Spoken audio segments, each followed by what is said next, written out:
Hi, I'm David, a security officer here in Littleton Public Schools. We care deeply about each one of you students, and nothing is more important to us than your safety.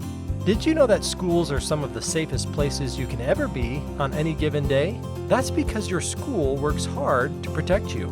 There are many things we do to keep you safe, such as card readers to get in, lots of security technology, such as security cameras and loudspeakers, 24-hour security, highly trained staff members who patrol your school, and many school resource officers.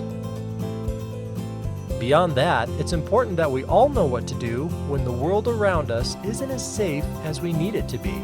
Just like in offices, movie theaters, and shopping malls, schools have protocols, things that we do to keep you safe. Littleton Public Schools uses the Standard Response Protocol, created by the I Love You Guys Foundation.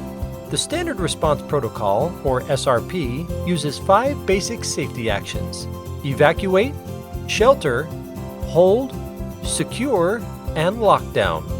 In this video, we'll talk about what each of these means, what you need to do, and why you need to do it.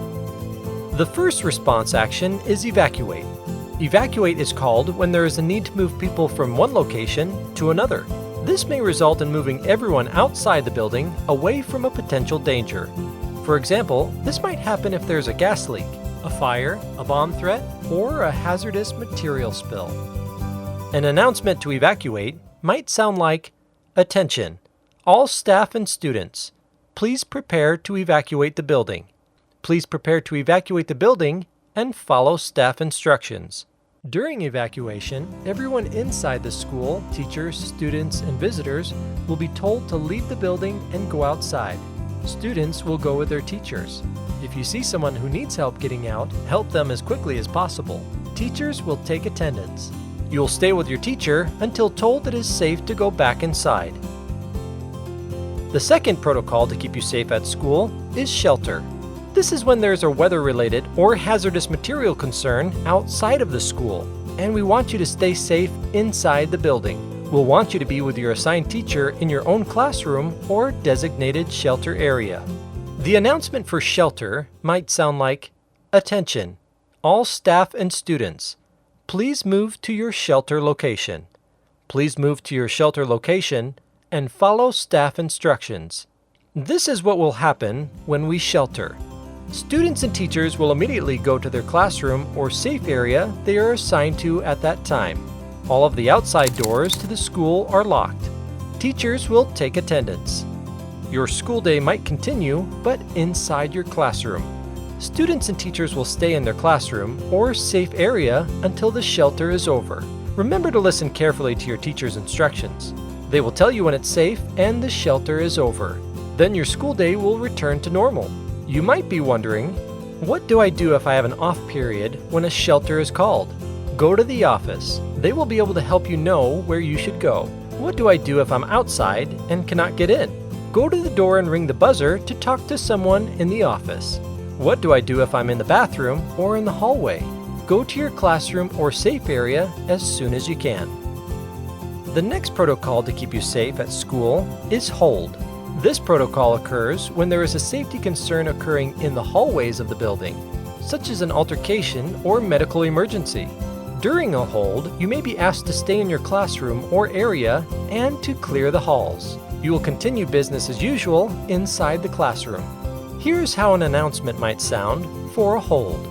Attention, all staff and students, please hold in your classroom. Please hold in your classroom until further notice. This is what happens during a hold. Students and teachers will remain in their classroom or area even if there is a scheduled class change until the all clear is given. All classroom doors will be locked. Students and staff in common areas, such as a cafeteria or gym, may be asked to remain in those areas or move to an adjoining area like a locker room. Students and staff outside of the building should remain outside unless administration directs otherwise. Remember to listen carefully to your teacher's instructions. They will tell you when it's safe and the hold is over. After that, your school day will return to normal. Now, here are 3 questions you might ask yourself during a hold. What should I do if I'm not in a class? You should immediately go to the closest classroom or safe area. What should I do if I'm locked outside? Go to the door and ring the buzzer to talk to someone in the office. What should I do if I have to leave because I have a doctor's appointment? Tell your teacher or someone in the office. They will help you. The next protocol is secure.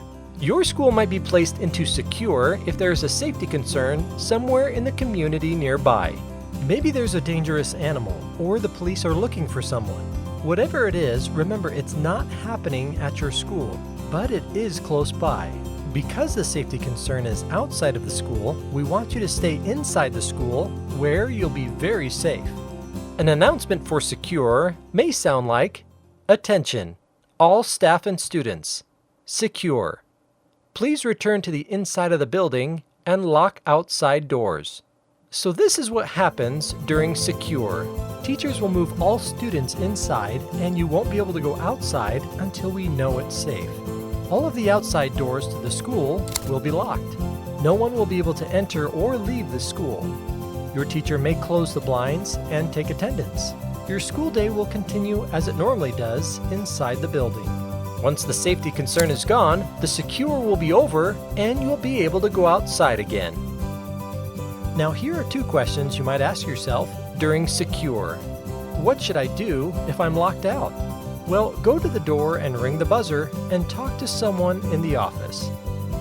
What should I do if I have to leave because I have a doctor's appointment? Tell your teacher or someone in the office.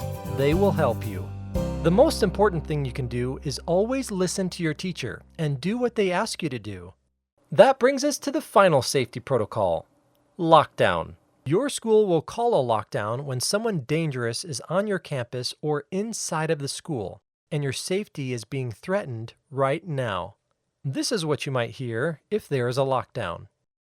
Lockdown. Lockdown. Lockdown. Alert others. Sheltering, lock the classroom doors. Lights out. Stay quiet and out of the hallway line of sight. If you are unable to get to a secure location, hide or flee immediately to the nearest safe location away from school. If you are outside, alert others and flee away from the school to the nearest safe location. It's critical that you listen very carefully to your teacher's instructions and do what they tell you. During a lockdown, it is essential to remember locks, lights, out of sight. If you cannot immediately lock down, it is important to be aware of all response options available to you. Specifically, avoid, deny, or defend. If you are unable to immediately lock down, the first response option you need to remember is avoid. If you cannot immediately lock down, avoid the threat. Avoiding a threat starts with your state of mind. Pay attention to your surroundings. Have an exit plan. Self-evacuate. Move away from the source of the threat as quickly as possible. The more distance and barriers between you and the threat, the better. If you are outside when a lockdown happens, get away from the school as fast as you can to a safe place. Do not try to go inside the school. Once you're safely away from the danger, help people around you who might be injured or might be struggling if you can. The next response option is deny. Use this response when getting away from the threat is difficult or maybe even impossible. Get inside the nearest classroom as quickly as possible. Don't try to get to your own classroom, just go to the nearest classroom. If you see someone who needs help getting into a classroom, help them as quickly as possible. Stay out of the line of sight. Gather in your classroom where it would be the hardest for someone to see you if they were in the hallway looking through the window of the door. Huddle on the floor behind large items like desks and file cabinets, anything that could provide extra protection. Be ready to move quickly if you need to. Consider barricading the classroom door if it can be done quickly. All classroom doors will be locked and lights will be shut off. Stay very quiet. Don't open the door for anyone. You will stay in lockdown until law enforcement comes to your classroom and allows you to leave. When law enforcement gets into your classroom, they may ask everyone to show their hands. Be sure to listen to all of their instructions. Remember, the best way to stay safe is to lock the door and hide out of sight. The final response option is to defend, because you have the right to protect yourself. If you cannot avoid or deny, Be prepared to defend yourself. Be aggressive and commit to your actions. Defend yourself by any means necessary. Thank you for taking this journey with me in learning how to be safe during different situations at school. And remember, you are the most important way to keep people safe. Students usually know about other students who are doing or thinking about doing harmful things to themselves or to others way before adults know about it. If you see something, say something. If you know something, say something. Tell a teacher, a principal, a parent, or an officer. You can also call this number anonymously to report something and make a big difference. Talking about this can be hard. If you would like help with this topic, or if you have questions or concerns, tell your teacher. For more information about the Standards Response Protocol, visit the I Love You Guys Foundation website at iloveYouGuys.org. If you'd like to learn more about Avoid, Deny, Defend, please go to alert.org. School is the safest place you can be when we all work together.